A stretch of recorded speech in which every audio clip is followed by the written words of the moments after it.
Nuestra siguiente ponencia se titula ¿Es posible establecer un único límite de olor? Va a ser dada por Carlos Díaz Jiménez. Carlos tiene más de 15 años de experiencia en la gestión de olores en el medio ambiente. Es el creador y editor de la web olores.org. Es el director de una consultoría medioambiental SBPA, cofundador y actual presidente de la Asociación Amigo y representante autorizado por la Agencia Española de Normalización AENOR. Adicionalmente, miembro de varios grupos del Comité Europeo de Normalización. Invitamos a Carlos para que... Hola, ya estoy aquí de nuevo. No me han dado el micrófono este tan chulo que le han dado a Daniela, pero bueno, da igual. Bueno,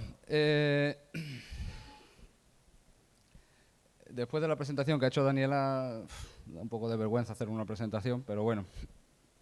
Hoy voy a hablar de algo un poco más específico, algo un poco raro, sobre si podríamos ser capaces de establecer un valor límite universal, independientemente de si tenemos una planta de tratamiento de aguas servidas en una gran ciudad como Santiago, en un país como Chile, o un plantel de cerdos en un país como Holanda, cerca de un pueblo pequeño. ¿Podrían tener el mismo valor límite de olor? Bueno, primero me presento, que no lo hice antes.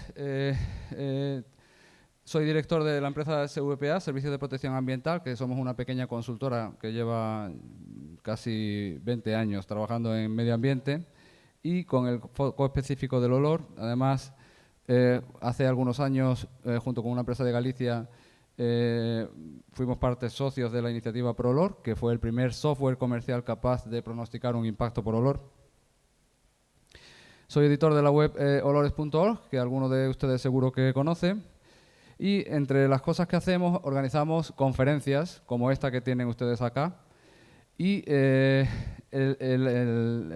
para el año 2021 vamos a organizar una conferencia con la Asociación Internacional del Agua en Bilbao. En octubre será en inglés y son ustedes más que bienvenidos a ella. Es una de las grandes conferencias del año. Además, junto con otro grupito de personas, varios chilenos, formamos hace ya algunos años la Asociación Medioambiental Internacional de Gestores del Olor, la AMIGO, en la que somos ya 44 miembros de 4 países. Y les invito a que vayan al stand del AMIGO a informarse. Es una asociación profesional sin ánimo de lucro y que se dedica a promover la importancia de una gestión adecuada de los olores en el medio ambiente. Esta es la junta directiva, me ha tocado a mí ser presidente, pero lo interesante es que la vicepresidenta, que está por acá, está acá, es chilena.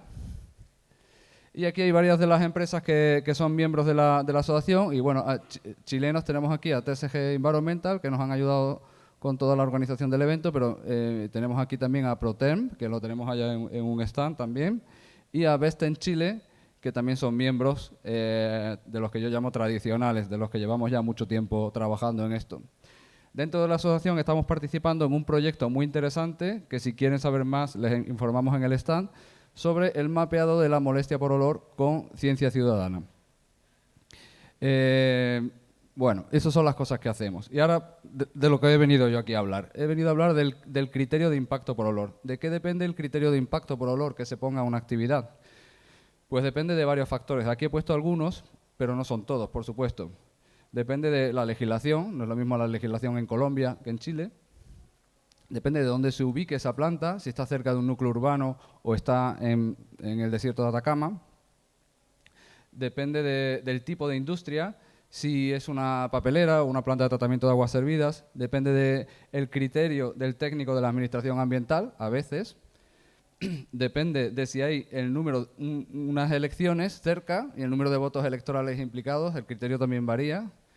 O también depende del criterio que haya tomado la empresa consultora que ha llevado a cabo el impacto por olor. Y muchos otros factores. Bueno, pues sería posible tener un criterio único independientemente de cualquier actividad, de forma que no importa dónde esté la actividad, qué actividad sea, podamos tener el mismo criterio. Es decir, podemos tener algo que nos diga si es incorrecto, si hay impacto por olor o no lo hay. Bueno, pues ya se ha dicho antes, el impacto por olor depende de varios factores. Aquí tenéis los típicos: frecuencia, intensidad, duración, ofensividad y sensibilidad de los receptores. Esto se conoce como la secuencia FIDOS, que la tenéis acá. Y simplemente es una forma de evaluar si una actividad tiene impacto o no lo tiene. Bueno, la frecuencia, vamos a hablar de la frecuencia. No es lo mismo golpearse un dedo una vez con un martillo que golpeársela 5 veces. La frecuencia es importante. No es lo mismo oler una sola vez en el año que oler durante 600 horas al año, ¿no? La frecuencia es muy importante en el impacto por olor. Y eso lo vemos en muchas regulaciones. Por ejemplo, la regulación de Francia establece un criterio de menos de 44 horas al año para plantas nuevas, y para plantas existentes pues no puede haber olores más de 175 horas al año a este nivel, ¿no? Bueno. Y en Alemania existe una frecuencia mayor. Si os dais cuenta, son 876 horas al año para áreas residenciales y mixtas y 1.314 horas al año para áreas comerciales e industriales. El nivel allí se define como 1 hora de olor. Lo interesante es que la frecuencia va variando de un país a otro. Bueno, pues podríamos ponderar la frecuencia a nuestro criterio de impacto por olor. Hoy vamos a hablar de ponderación, de normalización. Pues hay una iniciativa en Holanda, en los Países Bajos. Se está revisando la norma NTA 9065, en la que ya este problema se lo encontraron antes, sobre todo con actividades que no funcionan durante 24 horas, que funcionan de manera intermitente, y dijeron, bueno, vamos a ver, si tomamos solo como criterio de impacto por olor el percentil 98, nos estamos equivocando. Es decir, si solo tomamos como criterio que el máximo de emisiones de olor, o sea, la máxima frecuencia es de 175 horas, nos estamos equivocando. Tenemos que pensar e ir un poquito más. Y para ello, pues se inventaron, bueno, no se inventaron, esto lleva ya muchísimos años, ya un señor que se llama Miedema, publicó hace muchísimos años, pero ahora lo han retomado.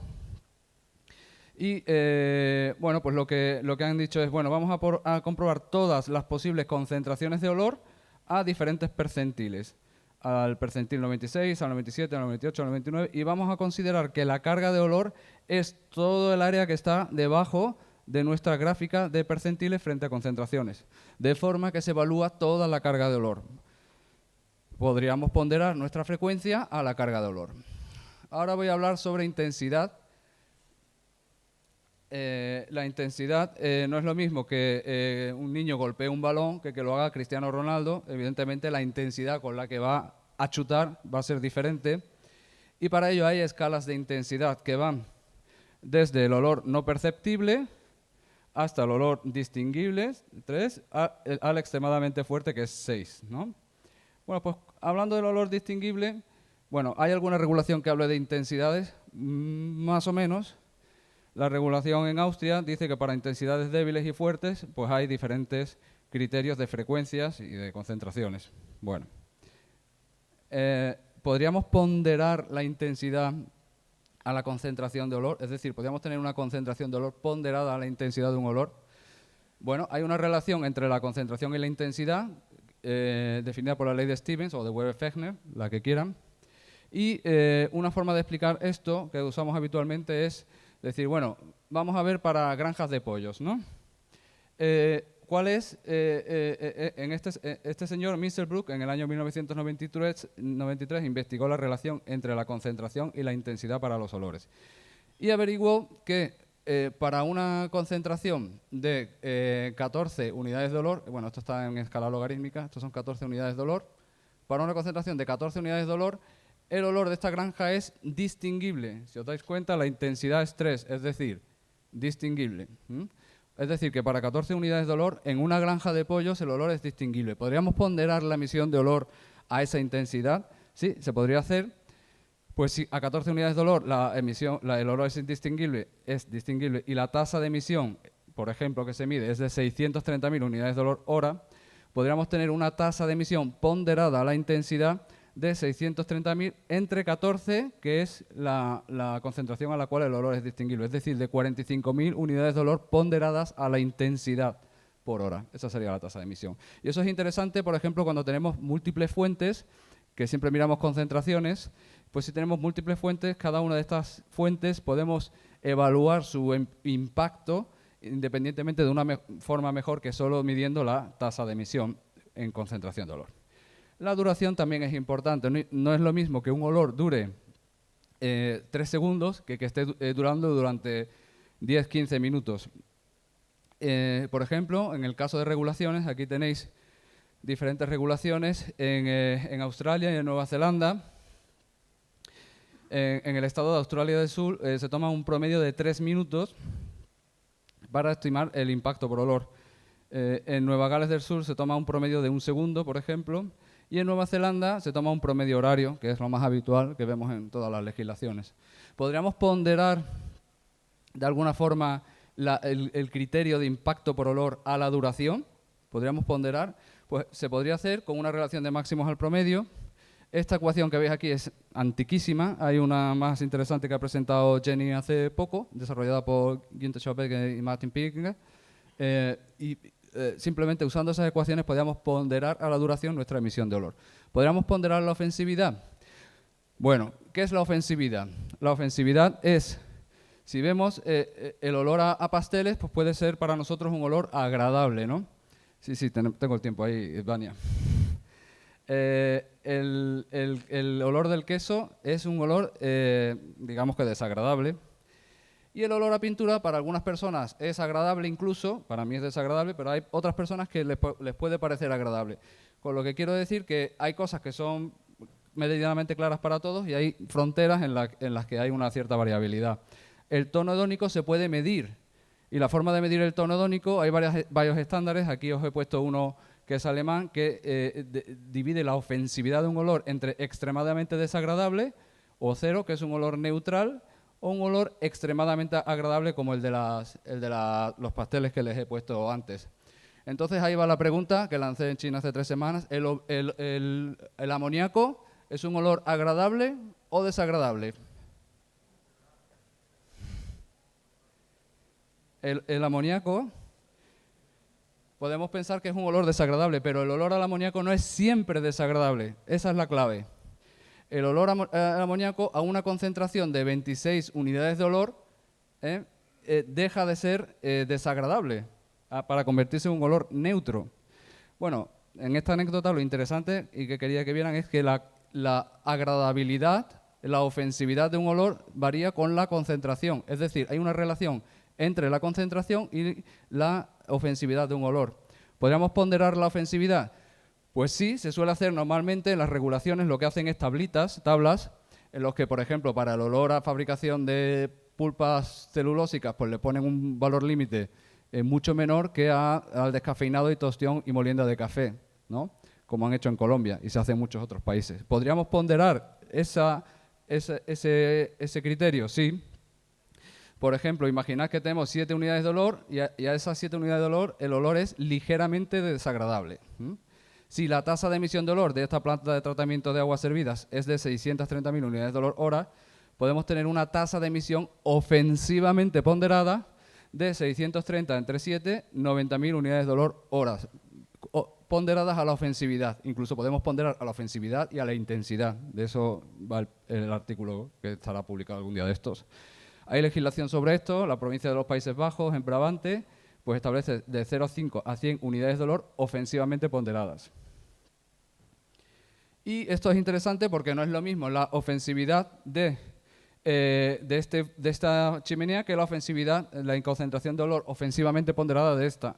Nos permite diferenciar cuál es el impacto de cada una de las fuentes.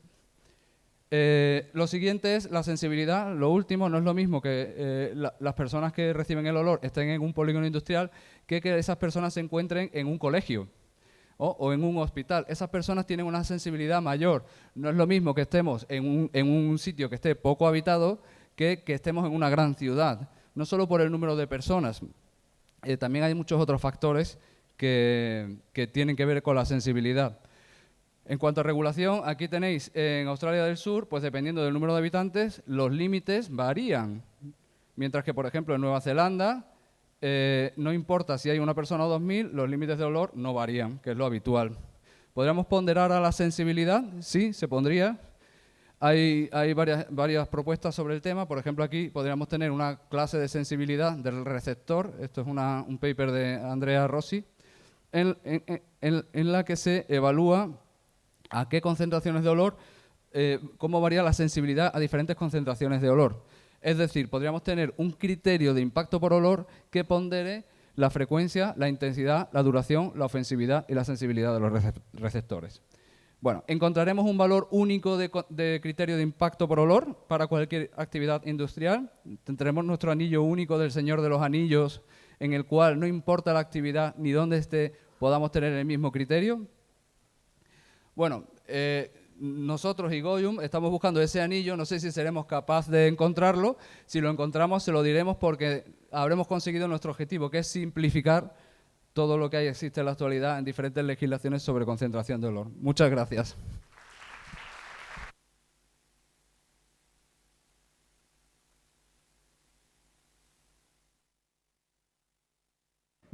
Abrimos el espacio de preguntas para la ponencia de Carlos que acabamos de escuchar.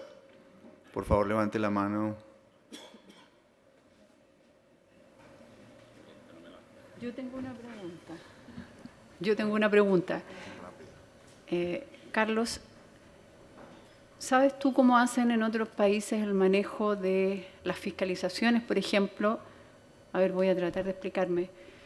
Cuando fiscalizan a un titular o una instalación, ¿cómo, y van a terreno, cómo se maneja el hecho de que a lo mejor esté en la holgura del percentil equivalente? O sea, está dentro del 2% y está impactando. No sé si me doy a entender. En un percentil 98, dentro de las normativas, hay un 2% de las horas del año en que se supone que podría impactar, ¿verdad? ¿Cómo se maneja en la praxis cuando hay fiscalizaciones? ¿Tú sabes algo de eso? Yo recuerdo en Valladolid hace 3 años o 2 años que hice una compilación de todas las regulaciones del mundo rápida y fui corriendo y me dice Daniela, me hizo una pregunta Daniela, no sé dónde está, ¿cuál es la mejor? Pues esa pregunta es parecida.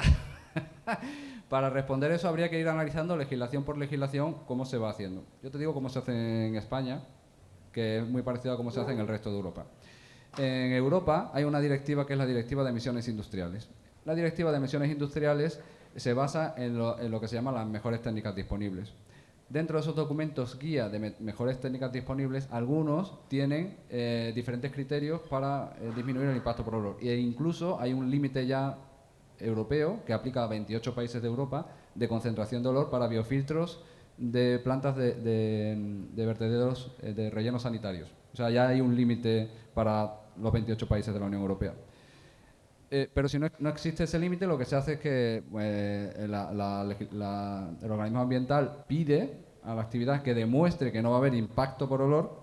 Entonces, esta actividad lo que suele hacer es mirar consultoras que se dedican a esto y que le evalúen si hay impacto o no hay impacto. Dependiendo del criterio de la consultora, dependiendo de la legislación que elija, si elige la de Holanda o elige la de Alemania, pues va a haber dos criterios diferentes y entonces ya eso se envía a la Administración Ambiental y la Administración Ambiental decide si lo que se ha hecho está bien o no está bien, si se ha hecho bien el criterio, si se ha elegido un buen modelo de dispersión, si se han medido las emisiones. Al final todo está en la mesa del Ministerio de Medio Ambiente o del organismo medioambiental y es así como funciona. No está tan regulado como acá, pero así básicamente funciona así en toda Europa. Ok, entiendo con eso entonces que si un fiscalizador, una persona va y dice aquí hay olor, eso no determina necesariamente que haya un proceso, una sanción. No, porque la frecuencia. Claro, si hay un olor, no. El olor depende de la frecuencia, de la intensidad, de la duración, de la ofensividad y de la sensibilidad de los receptores. Si Medimos olor, vamos allá, decimos, oye, que me huele. Ya, vale, te ha olido en este momento, pero ¿cuántas veces más ha olido a lo largo del año? O sea, la frecuencia es fundamental. Ok. Gracias, Gracias. Carlos. Carlos, una pequeña pregunta. Acá. Acá. Carlos, si como nos ilustras, no es todavía, no se ha encontrado esa una única unidad y todos los esfuerzos investigativos y las diferentes características que se están teniendo en cuenta en diversas partes del mundo, ¿podría uno afirmar que la tendencia es que la información que se recopila para poder llegar a ese único indicador de olor o límite de olor está más ligada a las mediciones sensoriales dinámicas que a las mediciones de gases? Yo no estoy de acuerdo con una cosa que dijo Daniela, que es lo de la caracterización de odorantes, porque eso solo es la mitad de la foto. Y personalmente pienso, en nuestras discusiones, que realmente es necesaria una medición del olor. Porque, por ejemplo, en Colombia tienen valores límite, dicen, bueno, puedes medir olor en tu Colombia, puedes medir olor o odorantes, ¿no? ¿Qué ocurre? Que normalmente la actividad pues, se acoge a la parte de odorante, ¿m? Y no mide olor. Y aunque cumplas tu valor de odorante, puede ser que todavía estés provocando un impacto por olor. Entonces, es fundamental el tema de medir el olor, en mi opinión. Porque el odorante solo te da una parte de la... Es como lo de... Tom estaba hablando de la incertidumbre del olor, de la incertidumbre que pueda tener... Bueno, la incertidumbre que pueda tener el olor es muy relativa y ya Tom lo ha explicado perfectamente. De eso llevamos trabajando también mucho tiempo. Pero cuando tú tienes una medida de olor, si fuéramos capaces de medirlo en área ambiente, que no es tan sencillo, con la olfatometría dinámica, solo tendríamos una medida de olor en ese momento. Por eso usamos modelos de dispersión, para calcular la frecuencia. Si es como lo de el Nathan Ranger, no sé, lo de esto para medir olor en el campo, posiblemente seas capaz de medir el olor en ese momento, pero te falta la frecuencia. ¿Cuántas veces ocurre ese olor a lo largo del año? Esa es la clave, el tener esa información, no solo de la frecuencia, sino de la intensidad, la duración, la ofensividad y la sensibilidad de los receptores. Ok, ¿ya?